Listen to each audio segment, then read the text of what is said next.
Vamos lá, 23. Competência comum da União, dos Estados, do DF e dos municípios.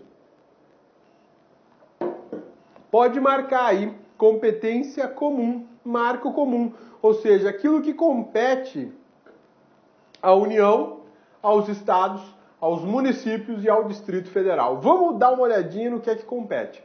Eu sei que tá chata a aula, né? Porque é muito dispositivo, mas infelizmente esses aqui eu tenho que ler. Tem que ler com você, porque isso cai em prova. Cai muito em prova. E alguns deles têm alguns detalhes extremamente importantes, eu preciso te falar sobre isso, né? Depois a gente volta lá para o macetinho, nos slides, e eu te mostro algumas formas de memorizar isso com uma maneira mais simplificada, né? Estabelecendo um raciocínio lógico sobre tudo que a gente está lendo. Mas a leitura aqui vai ser essencial. Vamos lá. Zelar pela guarda da Constituição, das leis e das instituições democráticas e conservar o patrimônio público. Bom, isso é responsabilidade de todo mundo, União, Estado, Município e DF. Cuidar da saúde e assistência pública, da proteção e garantia das pessoas portadoras de deficiência, responsabilidade de todos. Proteger os documentos e as obras e outros bens de valor histórico, artístico, cultural, os monumentos, as paisagens naturais notáveis e os sítios arqueológicos, tudo responsabilidade da União, Estado, Município e DF. Impedir a invasão, a destruição e a descentralização de obras de arte e de outros bens de valor histórico, artístico e cultural. Proporcionar os meios de acesso à cultura, educação e à ciência. Proteger o meio ambiente e combater a poluição em qualquer de suas formas. Preservar as florestas e a fauna e a flora.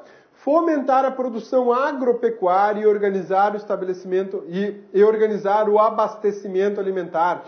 Promover programas de construção de moradias e a melhoria das condições habitacionais e de saneamento. Leia-se aí PAC, né? Combater as causas da pobreza e os fatores de marginalização, promovendo a integração social dos setores desfavorecidos. Registrar, acompanhar e fiscalizar as concessões de direitos de pesquisa e exploração de recursos hídricos e minerais em seus territórios. Bacana, né? Isso aqui quer dizer que compete à União, Estado, Município e DF fiscalizar a usina hidrelétrica, fiscalizar uma serra pelada da vida, né? Onde o pessoal vai lá tirar minério de ouro. Tudo isso compete a todos os entes federativos a fiscalizar. Estabelecer e implantar política de educação para a segurança de trânsito. Agora, um ponto extremamente bacana desse artigo 23, que é o seguinte, parágrafo único dele. Olha só o que fala no parágrafo único e ele merece comentários e revisão da nossa matéria. Olha só.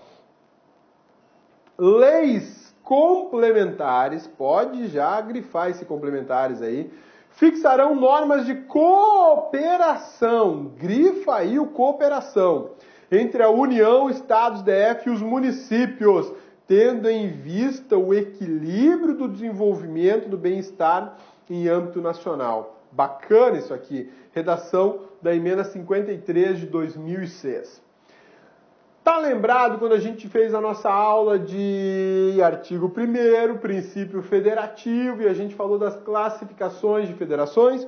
E eu falei para você que tinha uma federação centrípeta, uma centrífuga, uma dual e uma federação cooperativa. E falei que o professor José Afonso da Silva, nas suas obras, fazia menção de que a Federação Brasileira é uma federação cooperativa, que ela não seria nem centrífuga nem centrípeta, mas que ela se amolda mais a uma federação cooperativa? Pois é. Por que eu falei tudo aquilo naquele dia? Para ter base para conversar com você agora. Olha só, quando o artigo 23 fala que lei complementar pode fixar normas de cooperação, ela está me dizendo o seguinte, uma lei complementar vai pegar essas competências comuns e vai dizer exatamente quem faz. E quando aquele que deveria ter feito não fizer, outro ente da administração o fará. Isso é cooperativismo, isso é típico de federações cooperativistas. E o Brasil, nesse momento, ele entrou numa era muito bacana, que é a era do cooperativismo. Olha só, deixa eu ir para um exemplo aqui que vai ajudar bastante e enriquecer a nossa aula. Aqui, ó, é o seguinte. O Brasil tem uma questão chamada questão ambiental. Tudo bem? Quem é que fiscaliza a questão ambiental no Brasil hoje? Diz aí para mim. O IBAMA, a Secretaria Estadual de Meio Ambiente ou a Secretaria Municipal de Meio Ambiente? Porque a fiscalização ambiental é uma competência comum. É uma competência comum prevista no artigo 23 da Constituição Federal de 1988. Bacana isso, né? Mas quem compete fiscalizar, por exemplo, uma queimada num parque localizado na cidade de Cuiabá? Aqui a gente tem uns parques bem bacanas, bem bacanas. E aí, te pergunto, a quem compete uma queimada lá, porque o parque é só floresta, né? O parque do lado da minha casa é uma floresta só, é uma mata enorme, cheia de macaquinho, cheio de bichinho de mato lá, cobra também. Mas é isso, se pega fogo naquele matagal lá, o parque é muito bonito, tem as trilhas e tudo mais, mas é uma mata fechada. Eu acho que essa que é a grande beleza dele. Se pega fogo naquela mata lá, quem vai fiscalizar? Quem vai ser responsabilizado? O IBAMA? A Secretaria Estadual? A Secretaria Municipal de Meio Ambiente? Quem é que vai me dizer a responsabilidade técnica? Quem é que vai me dizer a competência para isso? A Constituição fala que a competência é comum, fiscalizar o meio ambiente de todos. E aí, quem vai lá fiscalizar? O IBAMA chega, fiscaliza e multa lá, autua, lavra um auto de infração. E aí vem a pergunta, o IBAMA poderia fazer isso? O parque é municipal, estadual ou federal? Está situado no município? A queimada teve repercussão no estado inteiro, no país inteiro? Ou foi só centralizada, concentrada num bairro da cidade de Cuiabá? E aí? Quem é que tem competência para isso? Porque a competência, conforme o texto constitucional, ela é comum. Ela é comum. Não vai dar para mostrar, né? Então vamos voltar para o nosso desenho. Ela é comum, né? É uma competência comum. Durante, muito tempo, não se sabia quem fiscalizaria. Existia uma discussão tremenda, às vezes o órgão estadual chegava, multava, autuava. Aí às vezes vinha o órgão ambiental federal e fazia a mesma coisa, 2 multas, né? E aí o particular tinha que pagar 2 vezes. Como é que fica? E gerou uma insegurança jurídica muito grande. Então, essa ideia de fiscalização ambiental, ela tem que ser organizada de forma cooperativa. Exatamente, de forma cooperativa. Aí cada um sabe o que tem que ser feito. Mas essa organização cooperativa precisa de uma lei complementar. Exatamente, que durante muito tempo o Brasil não teve. Salvo engano, em 2011 saiu uma lei regulamentando a fiscalização ambiental e reconhecendo o cooperativismo na fiscalização ambiental no Brasil. Essa é uma ideia muito interessante, porque aí diz exatamente o que o órgão estadual faz, o que o órgão municipal faz e o que o órgão federal de fiscalização ambiental faz. Isso é bacana. Por quê? Porque eu gero segurança jurídica. E aí a gente tem que acabar dando razão ao professor José Afonso da Silva. A Federação Brasileira está mais para uma federação cooperativa do que para uma federação centrífuga ou centrípeta. Né? A ideia da centrífuga, você lembra? O poder sai do centro para a periferia. E da centrípeta é o inverso, o poder sai da periferia para o centro. Existia um comando político maior na periferia convergindo para o centro. Centrípeta, centrífuga. Existe um comando político e administrativo maior no centro, fugindo para a periferia. Isso tem toda uma repercussão aqui. Porque aqui é o que gera o equilíbrio das forças. Se eu gero um cooperativismo, não fica tudo concentrado no meio e muito menos concentrado só nas periferias. Eu gero um sistema equilibrado que respeita a autonomia da União, Estados, DF e municípios. Parece que é uma matemática, parece que é uma matemática, parece assim uma engrenagem, né? A gente começa a entender que o princípio da autonomia não é só um princípio inútil, não é só um princípio vazio, não. Ele é extremamente importante, porque ele está ligado a um sistema de equilíbrio de forças. E aí, se um trabalha mais, trabalha menos, eu preciso acionar freios e contrapesos. E essa lei complementar é que vai fixar o cooperativismo. Na área ambiental a gente já tem. Falta ainda tantas outras áreas para regulamentar dessa maneira. E antes não existia isso. gerando uma insegurança jurídica muito grande. Então, por conta desse parágrafo único, é que o professor José Afonso fala que o Brasil tem uma estrutura melhor de federação cooperativa. Por quê? Porque as competências estão divididas entre estados, municípios, DF e União. Não está só concentrado na União ou a maior parte na União. Determinadas coisas ficam muito concentradas na União. Por exemplo, questão tributária. A maior fatia do bolo tributário do país é da União. É da União. Boa parte é dos estados e uma parte pequena dos municípios. Né? O que é isso? A gente não tem aí uma regularidade ainda, desculpe, um equilíbrio ainda muito bom sobre a questão tributária. Exige uma reforma tributária, mas esse sistema de alta concentração tributária na mão da União me indica uma federação centrífuga, muito poder concentrado na mão da União. Já a questão ambiental, eu parti para uma federação cooperativa. Eu distribuí a responsabilidade de saúde, educação, distribuí a responsabilidade entre todos. Isso é o bacana da divisão de competências. É uma matéria extremamente importante, seja para concurso público, seja para quem está aí pretendendo atuar na área da advocacia. Porque advogado bom não é só advogado que consegue inocentar ou livrar a cara do seu cliente porque provou que ele era inocente ou porque ele não devia. Mas advogado bom é aquele que encontra uma falha técnica processual de competência, por exemplo, e consegue acabar, fulminar com o processo. Ou consegue fazer o processo andar melhor em outra justiça e tudo mais. Por isso é que o estudante de direito tem que dar muita atenção para competências e em concurso público não é diferente. Beleza? Tranquilo, né? Vamos falar sobre a última competência agora, que é a do 24. Competência da União, dos Estados, do Distrito Federal em legislar concorrentemente. Olha que bacana, a gente está falando de competência legislativa concorrente. Isso quer dizer o quê? Que mais de um ente federado poderá legislar sobre a mesma matéria. E aqui, meu amigão, minha amigona, eu já te chamo a atenção para uma coisa. Olha aqui o caput do artigo 24, olha aqui na tela. Ou olha aí no material que está com você. Compete à União, compete aos estados e compete ao Distrito Federal legislar concorrentemente sobre. Tá faltando quem aí? Exatamente, municípios. Ô, Rodrigo, então o município não tem legislação concorrente, não tem competência legislativa concorrente? Alto lá, meu amigão, alto lá. O simples fato de município não constar aqui no 24 não quer dizer, não significa que município não tenha legislação concorrente com União, Estados e DF sobre as matérias do 24. Município tem, só que isso vai estar escrito lá no artigo 30, se eu não me engano é 30, inciso 2, salvo engano é 30, inciso 2, tá? E a gente vai ver isso na aula de hoje para eliminar, espancar qualquer dúvida, não sobrar nada em pé. A gente vai debulhar essa matéria de competência e vai ficar, sussa! Na hora da prova, você vai desossar a questão e só vai cuspir os ossos pro examinador, tá bom? Vamos lá.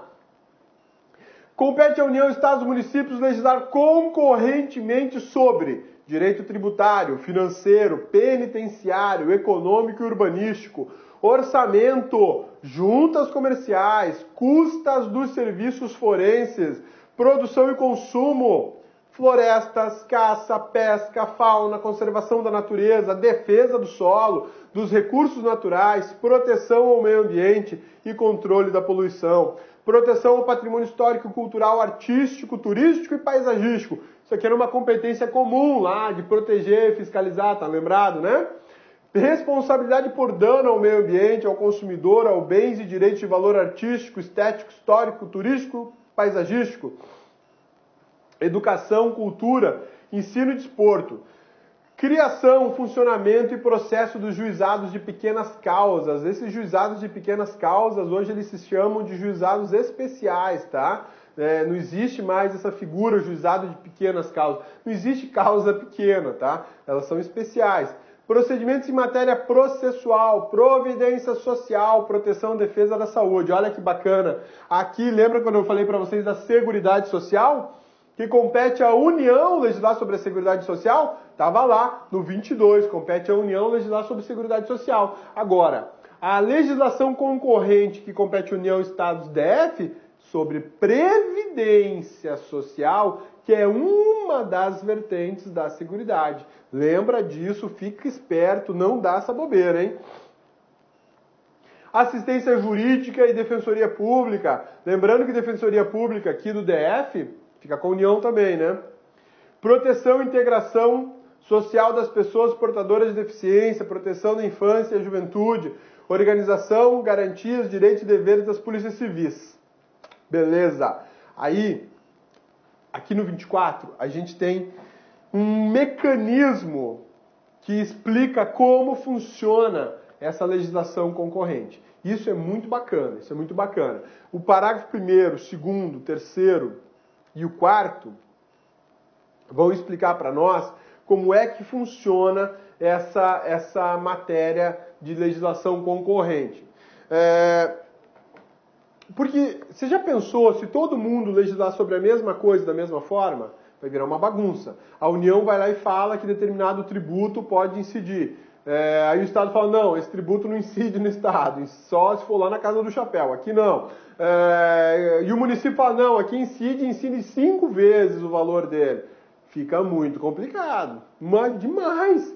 3, 4 regras sobre o mesmo assunto. E aí, como é que faz? Como é que eu posso legislar concorrentemente, posso disputar a legislação de uma determinada matéria com vários entes políticos e administrativos? Isso é muito complicado. Aí a Constituição vem e diz o seguinte, olha só, como é que funciona a legislação concorrente? No âmbito da legislação concorrente, a competência da União, marca isso, limita-se a estabelecer normas de caráter geral. Normas de caráter geral. A competência da União na legislação concorrente, artigo 24, limita-se a estabelecer normas de caráter geral. O que é uma norma de caráter geral? Uma norma que vale para todo o país. Parágrafo 2º. A competência da União para legislar sobre normas gerais não exclui a competência suplementar dos Estados. Suplementar você também pode chamar de complementar, tá? Vou até dar um destaque aqui para ela. Você pode até chamar de complementar, beleza? Como é que funciona isso? Vamos desenhar mais um pouquinho. Existe uma competência concorrente, a competência concorrente comum. Opa, que comum, Rodrigo, enlouqueceu. Uma competência concorrente sobre direito penitenciário. Tá legal? Direito penitenciário. Essa é uma competência legislativa concorrente.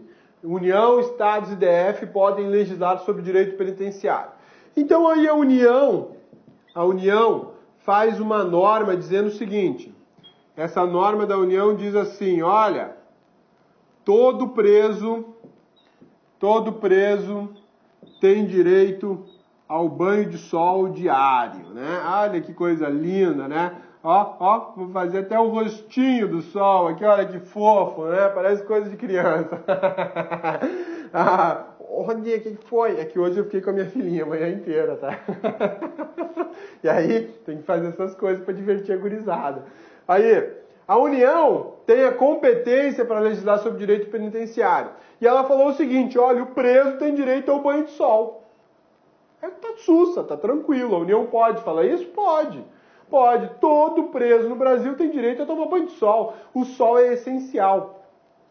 Meu amigão, minha amigona, não vai pensar que estudar é se trancar num quarto fechado, sem acesso à luz do dia, e estudar 24 horas por dia. Porque você não vai passar no concurso, você vai morrer, desse jeito você vai morrer. Você tem que sair, tem que tomar um sol na face, né? Para ativar a vitamina D, e sei lá mais o que tem no nosso organismo, que é ativado pela luz solar. E aí isso ajuda também a oxigenar o cabeção, você poder raciocinar melhor. Hoje mesmo eu recebi uma revista que diz o seguinte, correr auxilia, aqui ó, estimula a produção de mais células de comunicação, não sei o que lá, de sinapses do neurônio, do cabeção.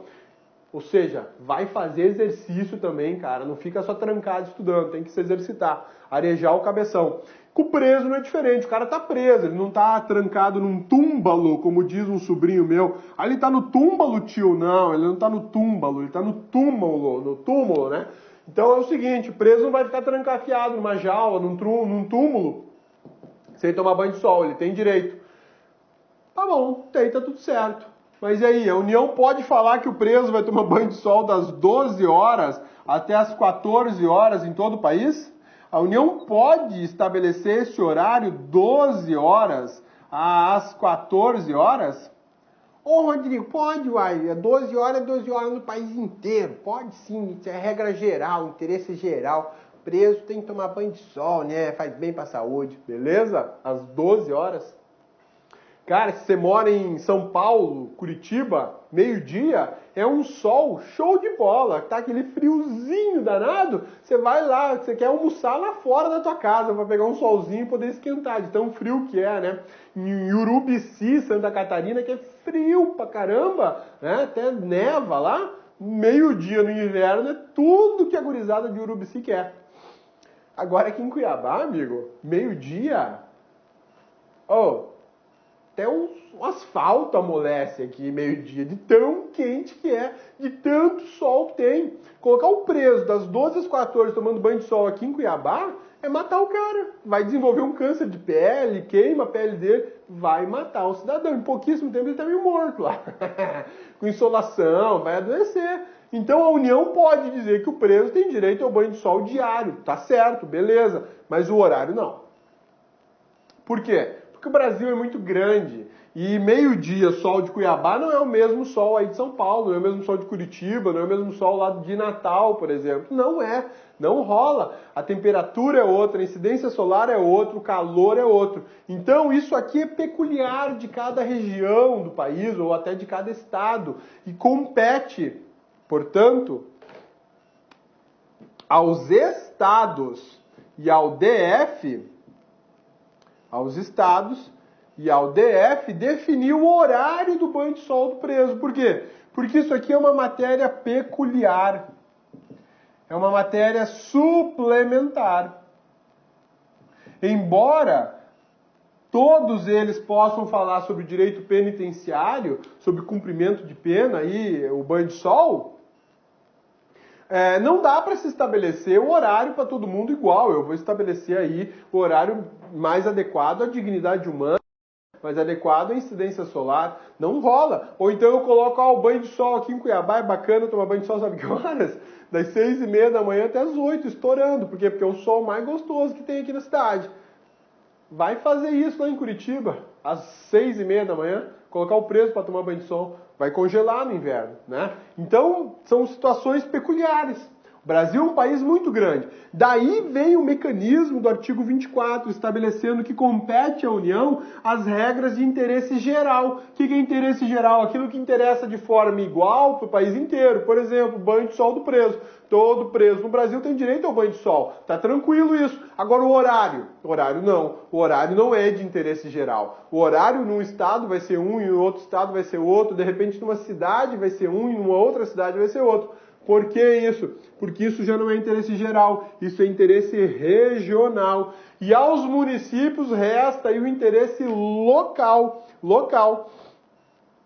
Então isso é muito bacana a gente estudar, porque a gente acaba conhecendo esse mecanismo de competência e isso acaba surtindo um efeito na nossa vida profissional e na nossa vida de estudos muito grande. Saber o que pode ser legislado e por quem pode ser legislado. Essa é uma das poucas matérias de direito constitucional que tem uma utilidade fabulosa na tua vida de servidor público.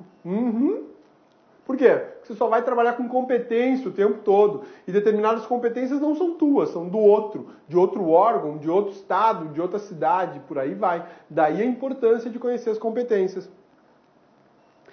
Parágrafo 3º. Inexistindo lei federal sobre normas gerais. Olha só a situação agora. A União não fez a norma geral, por exemplo, sobre o direito penitenciário e banho de sol. Os estados, então, exercerão a competência legislativa plena.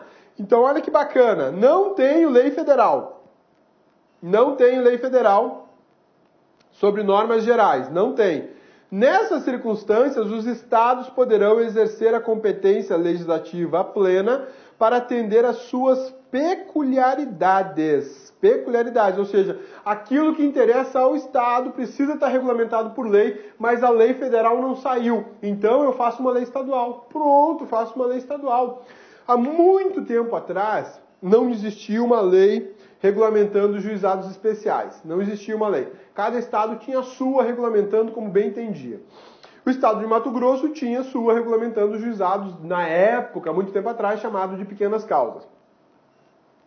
Tinha lei federal para todo mundo? Não, então os estados podiam fazer. O que os estados fizeram? Nesse exemplo, exerceram a competência legislativa plena. Ocorre que apareceu uma lei federal, que é a Lei 9.099, de 95, é a lei que trata dos juizados especiais estaduais. Tem uma outra lei mais recente, que é dos juizados especiais federais. Mas a 9.099, de 95, ela aparece no mundo e diz, olha, a União, no exercício da sua competência legislativa concorrente, traz uma norma geral para todo mundo, que é a Lei 9.099. Portanto, estados, está valendo agora a minha lei. Olha o que fala o parágrafo 4º. Superveniência de lei federal sobre matérias gerais suspende, olha que lindo, a eficácia de lei estadual no que lhe for contrário. No que lhe for contrário. Bacana, né? Então, olha só que interessante. Os estados fizeram a legislação, na ausência de lei federal de interesse geral, fizeram a legislação própria para atender os seus interesses. E trataram ali de normas gerais, inclusive, mas que se aplicam apenas ao estado. Ok. Ocorre que no futuro veio uma lei federal, falou, ó, cheguei. Estados, vocês que se utilizaram de normas gerais, é o seguinte, tudo que for contrário ao que eu estou dizendo, a eficácia está suspensa. Por que eu pedi para você marcar suspende a eficácia? Porque não é caso de revogação. Olha que show isso, né? A legislação constitucional, a Constituição conseguiu mostrar para a gente um exemplo bacaníssima que difere de revogação de norma. A apresentação, a inovação legislativa federal, a superveniência de lei federal, o aparecimento de uma lei federal de normas gerais, não revoga a estadual, ela suspende a eficácia. Ela faz o seguinte, norma estadual, ó, eu não vou acabar com você, você só fica encostadinho aí no canto e não se aplica. Pronto. A norma pode até continuar existindo lá no canto, tá ali, ó, fica aí, tá bom? Fica aí, mas não vai funcionar, fica quieta. Beleza? Eu, norma geral, é que vou funcionar. Naquilo que for contrário, você vai ficar quietinha. Naquilo que não for contrário e que for para atender os interesses do teu estado, você pode continuar sendo aplicada. Bacana isso, né? Muito bacana mesmo. Então agora a gente vai voltar para os nossos slides e vai ficar muito mais sussa a trabalhar depois de ter lido todos esses incisos, conversado sobre isso. Meu amigão, minha amigona, obrigado pela paciência. Eu sei que a matéria é chata, é cansativa, mas ela é extremamente importante. Eu não poderia passar batido só com os slides, não dava. Por quê? Tem questão de prova que é decoreba, exige aquela informação, detalhezinhos de cada inciso. Isso aqui é uma orientação geral e é uma facilitação do teu estudo. Beleza? Vamos em frente? Olha só como é que essas competências estão distribuídas. Vai ficar bem mais fácil agora. Executiva e legislativa. Do 21 ao 24, o que a gente viu lá do artigo 21 ao 24? Só a competência executiva e legislativa. Só a competência executiva e legislativa. Características dessas competências. Privativas, pode colocar aqui no 22. Exclusivas, coloca o 21. Comum, coloca o 23. Concorrente, coloca o 24. Bacana, né? Bem legal. Isso aí são as características encontradas no texto da Constituição.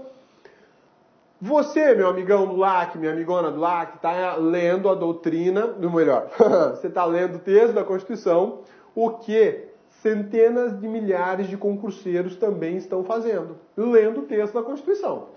Até aí você não se destacou, você não está na frente, mas você está ali, igualado. Tudo que o cara lá leu, você leu também. Agora isso aqui não. Quem é que vai estudar isso aqui? Só dois tipos de alunos. Aquele que investe em livros, que vai ler por conta própria, né? Ou aquele que investe em curso, que investe no LAC, que está aqui disposto a estudar sobre a teoria vinculada a essas divisão de competências. Aqui a gente começa a fazer diferença e começa a se destacar do pelotão geral, né? Você começa a entrar aí num grupo mais avançado. Por que isso? Prova de concurso público, além das decorebazinhas, eles fazem de outra maneira, para pegar o candidato que está estudando mais, para ver se ele está bom. O examinador é carniça, né? Aí ele vem e fala o seguinte, artigo 21, a competência é o quê?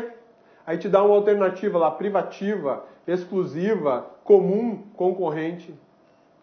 Ô, Rodrigo, faz isso? Faz. Isso se chama classificação das competências. Vamos já para o macetinho principal.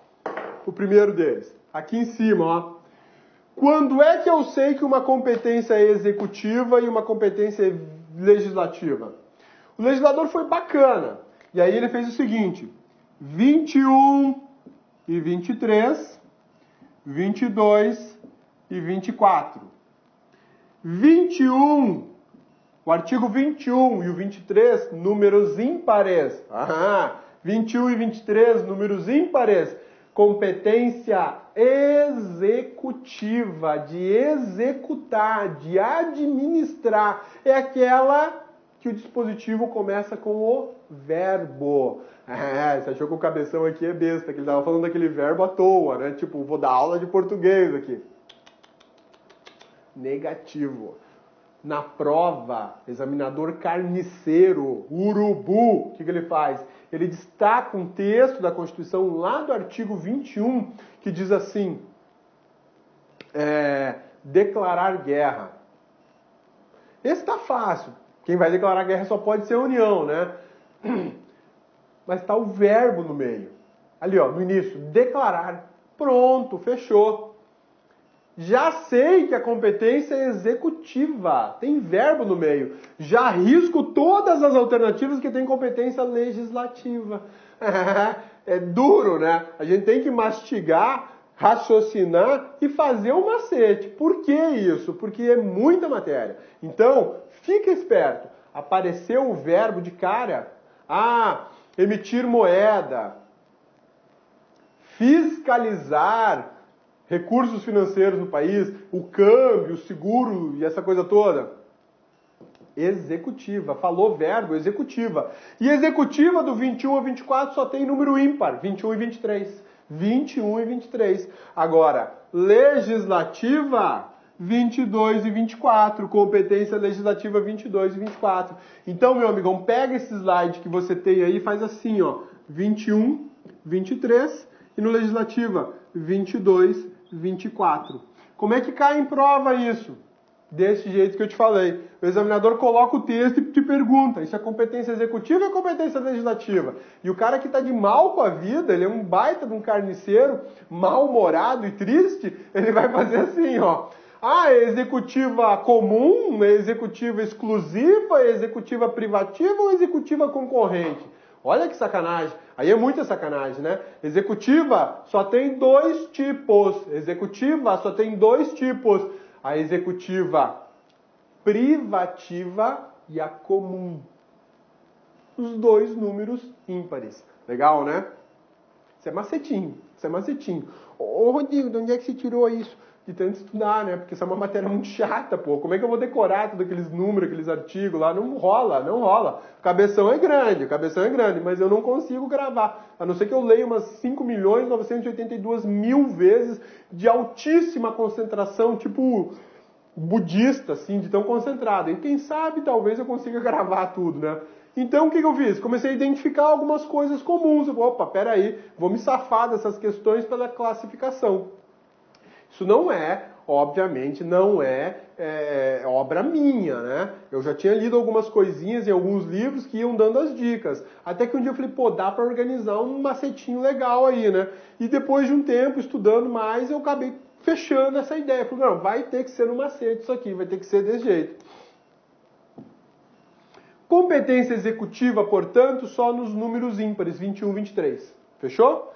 Outra coisa, característica das competências executivas. elas têm verbo iniciando o dispositivo. Tem verbo iniciando o dispositivo. Outra dicasinha das competências executivas. As competências executivas ou elas são exclusivas da União ou elas são comuns. Eu não tenho competência executiva privativa ou executiva concorrente. Apareceu na tua prova executiva privativa, tá tudo errado. Apareceu na prova executiva concorrente, tá errado. Por quê? Porque a competência executiva, além de estar nos números ímpares 21, 23, por verbo, ou ela é exclusiva ou ela é comum. Quando que ela é exclusiva? Quando é só da União. Por que eu posso falar que é só da União? Essa aula todinha é sobre a União. É o capítulo 2 da Organização do Estado que só fala da União. Então é exclusiva. Se é exclusiva para alguém, tem que ser para União. Beleza? Comum, União, Estado, DF e municípios. Agora, a legislativa, você não vai encontrar verbo. Não tem verbo. Passa reto. E competência vai ser privativa e concorrente. Privativa é aquela que você, amigona, pode emprestar ao seu marido, né? Não, Rodrigo, não empresta, então tá bom. Legislativa, números pares, 22 e 24. 22 e 24, números pares. Isso é básico, isso é básico. Isso é classificação, isso é estudo mnemônico, isso é macete, seja lá o nome que você queira dar para isso. Mas grava esse raciocínio, porque isso pode te salvar na hora da prova se você não lembrar do dispositivo. Eu sei que tem alunos do LAC que tem memória de elefante, memória de baleia, né? Leu uma vez e nunca mais esquece na vida. Tem um morro de inveja dessa gente, né? Eu leio 200 vezes e esqueço. Eu gravo fisionomia, vi uma vez a pessoa, nunca mais esqueço na frente, mas a prova não aparece com rosto, né? Ela aparece com letras. Então esse povo que lê uma vez e que não gravou e não esquece mais, show de bola, vocês estão de parabéns. Mas é a minoria. Meu amigão, fica tranquilo, se você está assim no meu padrão, lê, esquece, não tem problema nenhum, tá? Não tem problema nenhum. Parece aquele dispositivo do MIB, não tem? Men's in Black, não tem? Homem de preto. Cara, você viu um monte de coisa de alienígena, ele tira uma canetinha, aperta um flash, aquele flash apaga a sua memória, né? Parece que estuda e algum infeliz chega com um flash daquele e apaga a sua memória logo em seguida. Por isso que tem um lance de revisão, né? Você tem que revisar o tempo todo. Beleza? Tranquilo quanto a isso? Características, então, privativa, exclusiva, comum e concorrentes. Aí aparece, obviamente, o macetinho aqui, o memorizador. O memorizador, que é que o pessoal do LAC aqui preparou para você, gurizada pancada, memorizou da seguinte forma. Vamos lá. Artigo 21 da Constituição Federal de 88, número ímpar, ela é exclusiva e ela é executiva. Número 22, número par, então ela é legislativa e privativa. Por que é privativa? Porque eu posso emprestar para os estados. Número 23 é número ímpar, vou até entrar na frente. 23 é número ímpar, competência é o quê? Executiva. Se o 23 é executivo e o 21 também é executiva, e eu sei que no 21 ela é exclusiva, qual é a competência que me sobrou para o 23? Comum. Exatamente, comum. Tá aqui, executiva comum. E no 24, concorrente legislativa. Olha só, número par, legislativa, número ímpar, executiva. Maravilha, né? Isso aqui, meu amigão, minha amigona, prega na parede, no teto do quarto, se a tua visão estiver legal, não for igual a minha, né? Porque se for igual a minha, você tem que pregar aqui, ó, bem assim, tá legal? Prega na parede e olha para isso aqui o dia inteiro, prega no local onde você, toda hora você olha, tá? Ô Rodrigo, eu olho toda hora pro monitor do computador para assistir a aula. Prega aí no monitor do computador, então e fica ouvindo a aula, tá? Só ouve, beleza? Tranquilo? Isso aqui vai te ajudar muito.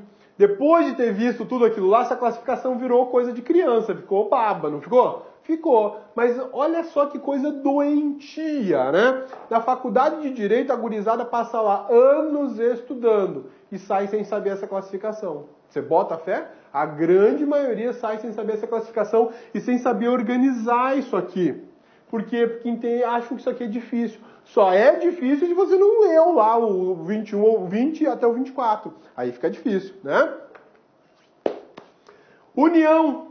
União, Estados, DF, municípios. União, Estado e DF. É o mesmo quadro. Só que agora eu estou identificando as pessoas. Olha só, aqui eu identifiquei os artigos, fiz de propósito, identifiquei os artigos.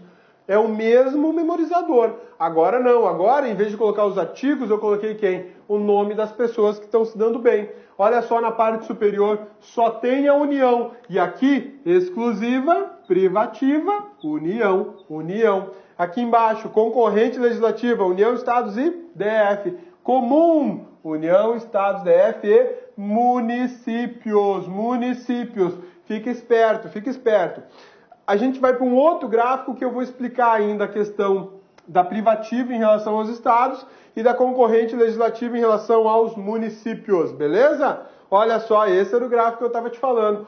Nossa, Rodrigo, quanto gráfico você colocou aí, rapaz? É, gráfico, eu adoro gráfico, devia ter feito engenharia, né, arquitetura, alguma coisa assim. Mas fui besta, fui inventar de fazer direito, né? Vamos lá. Aqui, ó. Quem é que detém a competência executiva e exclusiva? Só uma, é exclusiva, é só de um, da União. Isso aqui é o seu caso, minha amigona. É o seu caso, seu marido é só teu, né? Olha aqui, privativa delegável. Aí eu tô falando de que tipo de competência? Privativa delegável. O que é privativa delegável? As outras são comuns ou concorrentes? Isso aí, legislativa, número par, 22. Quem é que tem União, Estados e DF? Quando é que eu tenho a possibilidade do Estado e do DF? Artigo 22, parágrafo único, lei complementar, passando para os estados a competência de legislar sobre matéria privativa delegável do 22 para atender certas peculiaridades do estado, dos estados. E lei aí também DF, tá? Estados e DF. Na Constituição só está estados, mas lei é DF também. Comum. O que é competência comum? É a competência do número ímpar, 23. Competência executiva. Se é comum a quem? União, Estados, DF e municípios. Beleza? Sussa, né? E a concorrente, finalizando concorrente, que é outra competência legislativa. Se uma era privativa, a outra é concorrente. Número 24, número par. União, Estados, DF e municípios. Municípios a gente vai estar aqui no 30, inciso 2 da Constituição. Esses slides eu te recomendo. Impresse eles, né? Como diz um colega de trabalho, ô Rodrigo, impressa aí esse material, né? Imprima numa impressora legal, se você tiver acesso a uma impressora colorida, até bacana. Se não tiver, imprima na preto e branco mesmo. Faça as suas anotações, se puder ampliar, amplie, porque vale a pena ter isso sempre por perto e na frente, né? Lembra quando a gente falou sobre o final do artigo 24? Está aqui um resuminho para você. Da competência concorrente, a União estabelecerá normas gerais. Princípio da primazia dos interesses. O que o princípio da primazia dos interesses diz? O princípio da primazia dos interesses diz assim: normas de caráter geral ficam com a União, normas de caráter geral com os estados, normas de caráter local com os municípios, dentro da competência concorrente. Competência da União para legislar sobre normas gerais não exclui a competência suplementar dos estados. Parágrafo 1º e 2º do artigo 24. Inexistindo lei federal sobre normas gerais, os estados, leia-se os estados e DF, exercerão a competência legislativa plena para atender às suas peculiaridades. 24, parágrafo 3º. A superveniência de lei federal sobre normas gerais suspende a eficácia da lei estadual no que lhe for contrário. Ou seja, exercia minha capacidade legislativa plena, tudo bem? Exercia a capacidade legislativa plena. Mas no futuro veio lei federal. Naquilo que elas forem contrário, a lei estadual fica suspensa. A lei estadual é revogada? Não, não é revogada. Ela é suspensa a eficácia dela. Ela não desapareceu do mundo jurídico, ela só não está gerando mais efeito. Lembram quando eu falei para vocês dos Correios, monopólio dos Correios? Olha a posição do Supremo Tribunal Federal sobre Correios. O Supremo Tribunal Federal, na ação de descumprimento de preceito fundamental número 46, declarou como recepcionada pela Constituição de 88 a Lei 6.538, que dispõe sobre privilégio da Empresa Brasileira de Correios e Telégrafos na exploração de serviços postais, emprestando interpretação conforme a Constituição, artigo 42. A Constituição confere à União em caráter exclusivo a exploração do serviço postal de correio. Olha aqui, ó, exclusivo, 21, número ímpar, competência administrativa exclusiva. Não passo para mais ninguém, não passo para mais ninguém. E por isso o serviço postal é prestado pelos Correios, empresa pública, entidade de administração indireta da União, criada pelo Decreto-Lei 509. Essa lei aqui, que fala dos privilégios do Correio, fala da possibilidade dos Correios se comportar como se fosse autarquia. Prazo em dobro para recorrer, prazo em quádruplo para se defender, imunidade tributária, maravilha, né? Olha outra coisa bacana aqui, vinculada a uma hipótese de exploração de som feita pela União, Voz do Brasil. A República Federativa do Brasil tem uma emissora de rádio que funciona no país inteiro. Na verdade, é um programa que é repassado para as emissoras de rádio. É uma repercussão de som, de sinal sonoro. E aí tem um questionamento muito interessante, eu escuto isso há muito tempo de colegas, eu mesmo me questionei. Pô, eu faço uma rádio e sou obrigado a parar 1 hora do meu faturamento para veicular a Voz do Brasil, que não vai me ajudar em muita coisa, né? Bom, a primeira parte eu dou razão para essas pessoas, né? 1 hora de faturamento sem faturamento comercial, porque a Voz do Brasil é obrigatória, o Supremo já falou, é obrigatória, tem que repassar. Por outro lado, eu não diria que ela é totalmente inútil, porque ela não é. Ela traz muita informação bacana e importante, principalmente para quem está estudando em concurso público. Quer dar uma relaxadinha, não está a fim de estudar? Liga a Voz do Brasil e fica escutando as barbaridades legislativas que rolam e posicionamentos do Supremo Tribunal Federal. Tem muita coisa bacana que dá para aproveitar. Olha só o que falou sobre a obrigatoriedade da Voz do Brasil no que diz respeito à exploração de som e imagem no Brasil, né?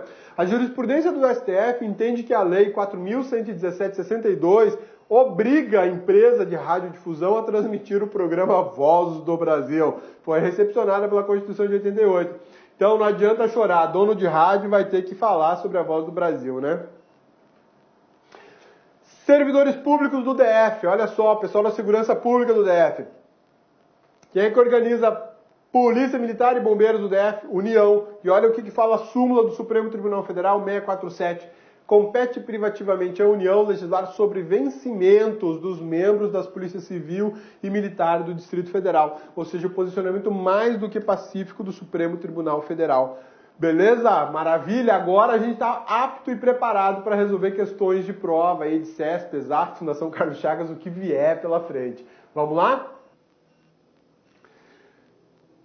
IBFC 2013, não sei nem como é que pronuncia isso aqui, né? Advogado, essa prova foi para advogado, olha lá. Compete privativamente a União legislar sobre, olha só, compete privativamente a União legislar, estou falando do artigo 22, competência privativa, que é uma competência delegável. Vamos lá, ver o que tem. Direito financeiro, provinha decoreba. Isso aqui é decoreba, olha só. Compete à União privativamente legislar sobre direito financeiro, responsabilidade por dano ao meio ambiente, sistema estatístico, produção e consumo. E aí, o que vocês acham, meu amigão? Minha amigona? Direito financeiro. É só a União que tem lei orçamentária e financeira, né? Não, isso aqui é competência concorrente. Responsabilidade por dano ao meio ambiente, também está lá no 24. Sistema estatístico, esse está no 22. Produção e consumo, está lá no 24 também. Provinha decoreba, só matava essa aqui quem tivesse lido os artigos lá, ou que seja, a grande maioria teria acertado, né? Vamos lá? Próximo, o que a gente tem na próxima aqui? CESP. CESP geralmente é uma prova mais elaboradinha, mais bacana, né? Prova do MPU para analista. Gurizada do MPU lá sofrendo para burro com os processos, né? É uma maravilha, aquele Ministério Público da União. Mas estamos esperando gente lá. Estuda, faz a prova e vai lá trabalhar conosco. Julgue o item seguinte, referente à organização político-administrativa. Caso a União edite lei que disponha sobre normas gerais concernentes a procedimentos em matéria processual, Estado da Federação poderá legislar sobre matérias específicas concernentes ao tema? Bacana, né? Vamos lá. A União edite lei, competência privativa. Edição de lei, competência privativa. É aquela competência que eu posso delegar. Ótimo. Competência privativa que disponha sobre normas gerais concernentes a processo. Matéria processual, competência privativa da União. Artigo 22, inciso 1, salvo engano. Se eu estou no 22, competência privativa da União, 22, competência legislativa privativa da União, e eu sei que eu posso prorrogar, delegar essa matéria para tratar de assuntos específicos para cada Estado, a pergunta é: Estado da Federação poderá legislar sobre matéria específica concernente a esse assunto? Estado pode? Pode sim. É deferido, parágrafo 22, parágrafo único, né? Parágrafo único do artigo 22. Parágrafo único do artigo 22. O Estado pode sim legislar sobre essa matéria, porque essa matéria é delegável. Veja que o CESP não colocou um Estado e não colocou estados, mas colocou apenas assim: Estado da Federação, tipo assim, um ou tantos, podem? Podem sim. Letra C de certa, né? Letra C de certa. Tranquilo quanto a isso? Essa é uma matéria prevista no 22, que é uma matéria delegável, 22 inciso 1. Posso delegar para tratar de assuntos específicos de norma processual? Pode sim. Está lá no parágrafo único, mas exige lei complementar. Aqui essa questão merece uma anotação bem importante. Ele está falando lei. Essa questão deveria ter sido considerada errada. Por quê? Porque teria que ser lei complementar. CESP aqui deu uma pisadinha na bola, agora que eu percebi. Ó, caso a União edite lei que disponha sobre normas gerais concernentes a procedimentos em matéria processual, Estado da Federação poderá legislar sobre matérias específicas concernentes a esse tema? Sim, poderá, tudo bem. Mas qual que é a falha da questão e essa questão deveria ter sido anulada? Não foi, né? Aqui tinha que falar lei complementar. Aqui comigo. Por que tem que falar que é lei complementar? Olha o que fala o texto da Constituição. Isso aqui o CESP deu uma pisada na bola, né? Ó, lei complementar. E lei é uma coisa para o direito constitucional, lei complementar é outra. Toda a doutrina do direito constitucional sabe muito bem, e o CESP também, que lei para direito constitucional é lei ordinária. E lei complementar é aquela matéria mais importante, mais reservada a uma lei de até elaboração e aprovação mais complicada. Então, aqui merecia sim uma nulidade dessa questão. Bacana, eu não tinha percebido isso quando eu selecionei a questão, estava preocupado apenas com a questão da possibilidade da delegação e agora eu vi que ele falou lei. E essa aqui foi muita palhaçada do CESP. CESP, você pisou na bola, CESP. Você tinha que ter colocado lei complementar. Beleza? Vamos para a próxima. CESP também do MPU, também para analista de direito. Vamos lá. Julga o item seguinte referente à organização político-administrativa. De acordo com o Supremo Tribunal Federal, é inconstitucional lei distrital que disponha sobre bingos e loterias, por desrespeitar competência legislativa privativa da União. Vamos lá. Competência privativa da União. Competência legislativa privativa da União. Legislar sobre bingo e loteria é competência privativa da União ou não? Competência privativa da União. Competência legislativa privativa da União. E o Supremo está cansado de declarar inconstitucional normas estaduais e do DF que tratam de bingos e loterias. Está cansado de dizer que é inconstitucional. Isso aqui, resposta certinha, tá? De acordo com a jurisprudência do Supremo, é sim inconstitucional um Estado legislar sobre bingos e loterias. Não pode, isso é competência legislativa privativa da União, artigo 21 da Constituição da República. Legal? FGV, Fundação Getúlio Vargas, 2013, Ministério Público do Mato Grosso do Sul, cargo de analista de administração. De acordo com a Constituição da República, assinale a afirmativa correta. Vamos lá. O mar territorial e os recursos vegetais são considerados bens da União? E aí, meu amigão, o que você acha? A alface que está lá na sua casa, né? A alface, o rabanete, está lá na sua casa, aquele pé de couve para fazer uma farofa, é bem da União, então, né? Os vegetais são considerados bens da União. Vamos para frente, não precisa nem dizer que está errado. Recursos vegetais? Não.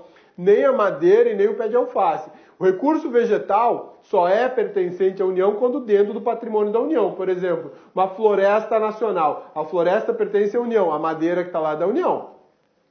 Se tiver um pé de couve plantado lá, também é da União, tá bom? Os recursos minerais, inclusive os do subsolo, são considerados bens da União. Opa, aqui a gente está no artigo 20, lembra do artigo 20? Bens da União, rol exemplificativo. E a gente até, eu brinquei aqui, chamei a atenção para você dizendo o seguinte, olha, minério pertence à União, solo é do particular e o subsolo não é da União. O que está no subsolo, o mineral do subsolo é que pertence à União, beleza? Letra B, essa aqui está correta. Vamos ver se tem mais alguma correta para a gente falar mal da FGV, né? Como eu acabei de falar mal do CESP agora. Vamos ver. Os recursos minerais e os solos férteis são considerados bens da União. Tá bom, recurso mineral mas solo fértil... A horta aí no quintal da tua casa, que tem um pé de cebolinha, né? É da União então agora, porque é um solo fértil. Não rola, né? FGV estava dando de graça essa questão. Os recursos minerais e vegetais são coisas... Oh, para com esses vegetais, que loucura, né? Vai gostar de alface e tomate assim lá longe. Não pertence. Recursos vegetais não pertencem à União. O mar territorial e os solos férteis são considerados... Não, para com os solos férteis outra vez. Que coisa, né? Devia estar num período muito fértil aqui o examinador. Vamos lá. Letra B. Questãozinha legal. Uma questão até para relaxar na hora da prova, né? Para relaxar. Mas só para quem estudou, né? Para quem não estudou, ia passar um apuro aqui. Vamos ver. Letra B, isso aí. Qual que é a próxima para a gente desossar aqui no lacconcursos.com.br, né? Como eu te falei, a aula é dividida em 3 pedaços. Primeiro eu fui para legislação, depois teorias, jurisprudências e agora exercício de fixação, né? E depois você pega e assiste 15 vezes essa aula. Garanto para você nunca mais vai esquecer essa matéria. Aqui, ó, CESP 2013, CNJ, Conselho Nacional de Justiça, no lista judiciário, a área judiciária. Esse aqui é privativo de bacharel em Direito, tá? Área judiciária. Julgue o item seguinte. Defere-se competência concorrente aos entes federativos para explorar diretamente ou mediante autorização, concessão ou permissão os serviços e instalações de energia elétrica e o aproveitamento energético dos recursos da água. Olha, o CESP aqui, ele fez uma questão legal, agora eu vou ter que me render, essa questão foi bacana, mas foi bacana só para quem estudou classificação das competências. Porque para quem só leu a Constituição, ó, se ferrou, dançou. Quem só leu na Constituição seca e não estudou a matéria, se ferrou. Por quê? Competência concorrente. Vamos lá, gurizada. Meu amigão do LAC, minha amigona do LAC. Competência concorrente eu tenho onde isso? Artigo 24. E eu falo de uma competência legislativa. Isso é classificação de competência legislativa. Então, se eu estou falando de competência concorrente, o resto da questão tinha que falar de quê? De legislar. Olha só. Aos entes federativos para explorar. Exploração é competência executiva. Executiva. Então eu tenho um erro de classificação. Por isso a questão aqui é errada. CESP montou uma questão para quem estava estudando. Isso aqui é muito legal. Por que é muito legal? Porque compensa o seu esforço. Há quanto tempo você está aí estudando para concurso, lendo constitucional, lendo administrativo, contabilidade, estatística, administração pública e sei lá mais o que? Mérito teu para aceitar a questão, porque você estudou. Aqui o CESP questionou conteúdo, questionou aquele que estava estudando. O cara que nunca viu isso, ele errou essa questão. O cara que não estudou classificação das competências, ele levou fumo nessa questão, porque não adiantava nem a decoreba para resolver. A não ser que ele seja um cara muito sortudo e marcasse o errado, né? Olha lá, erradinho, né? Bacana, CESP homenageou quem estava estudando aí nessa questão. Maravilha? Meu amigão, minha amigona, desculpe pela aula pesada, cansativa, chata, mas tinha que passar por ela e você tem que, se possível, dar mais uma analisada nela. Pode até pular a parte da leitura lá dos incisos, mas olha a teoria, olha o memorizador, olha as jurisprudências, revise isso, porque esse tipo de questão tem um grande índice de erro em prova e ela não é uma questão difícil, é só uma questão de paciência, de classificar direitinho, memorizou, acabou. Vou pra frente, vou estudar outra coisa. Memorizei, só vou revisando de vez em quando. Por quê? Porque se cair na prova, pra você, meu amigão do LAC, minha amigona do LAC, vai estar, ó, melzinho, né? E aí você vai bem, garante uma questão que te joga aí 100 posições pra frente, pelo menos. Beleza? Forte abraço, bons estudos e muito obrigado pela tua paciência. Até a próxima aula.